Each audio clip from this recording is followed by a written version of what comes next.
Tommy ran out of bathroom for like a mad person. Her heart beat like a loud drum in her ears. Her legs shook, but she didn't stop. She didn't look back. She didn't even notice that her school bag had fallen in the hallway. She just ran. When she got to the school gate, she met Baba Kunnel, the gateman, dozing off in his chair. His cap had fallen to the floor. Tommy banged on the gate. Open! Open the gate! Baba Kunnel jumped up. Haa! Tommy, what'n happen? You day run like say dog day chase you. Please open the gate. She shouted again, sweat all over her face. Something is in the school. He opened the gate slowly. You children don't watch too much horror film. Tommy didn't even wait for him to finish. She ran past him into the street like her life depended on it. It was already dark.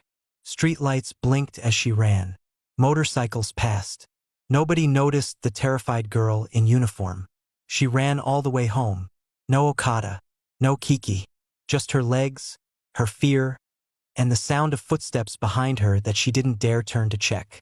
Tommy reached her house and slammed the front door shut. She locked the top lock, the bottom lock, even dragged the small table to block it. Her parents were still at work. The house was too quiet. She ran to the mirror near the dining table and looked at her face. But something else caught her eyes. A wet handprint on the glass. Not hers. Too large. Too strange. She cleaned it fast with her sleeve. Maybe it's old, she whispered to herself. Maybe I'm just imagining things. But deep inside, her body didn't believe her words. She rushed to the bathroom to wash her face. She turned on the tap. Nothing. No water. She turned it again. Still nothing. Then she heard it. Drip, drip, drip. But the sound wasn't coming from the tap. It was coming from the mirror. She turned slowly. Another wet handprint. This time it wrote something. I followed you. Tommy gasped and jumped back. She dropped the soap, slipped, and almost fell. The light in the bathroom flickered. Once, twice, then off. She screamed and ran to her room. By 10:45 p.m., Tommy was still awake, sitting on her bed, hugging her pillow tightly.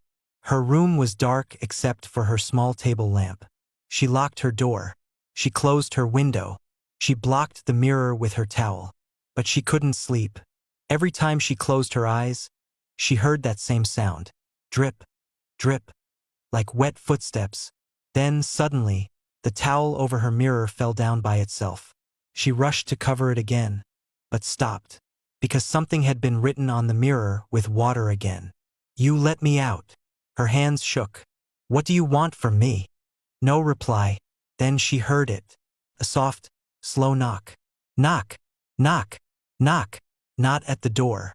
From inside the wardrobe. She slowly turned. The door moved. Just a little. Then more. She picked up her Bible and held it close. Go away, she shouted. But the door swung open. Nothing inside. Just her clothes. But the floor of the wardrobe was wet. Like someone had been standing there with water dripping from their clothes. Tommy began to cry.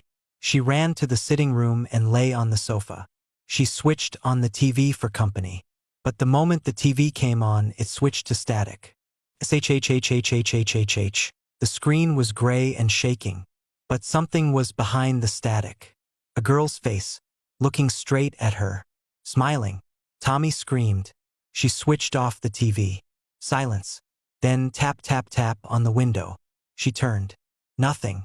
Then scratch scratch on the wall. She turned again. Nothing. Then splash. She looked down. Water. All around her feet. She looked up. The ceiling was leaking BLOD. She screamed again and ran into the kitchen. But the kitchen light turned off. She heard footsteps behind her. Wet footsteps. Slow. Soft. Creeping. She turned fast. The girl was standing in the hallway. Her white uniform was now brown and torn. Her hair was long and covered her face. She was soaked, like she had just come out of the sea. She raised one finger and pointed at Tommy.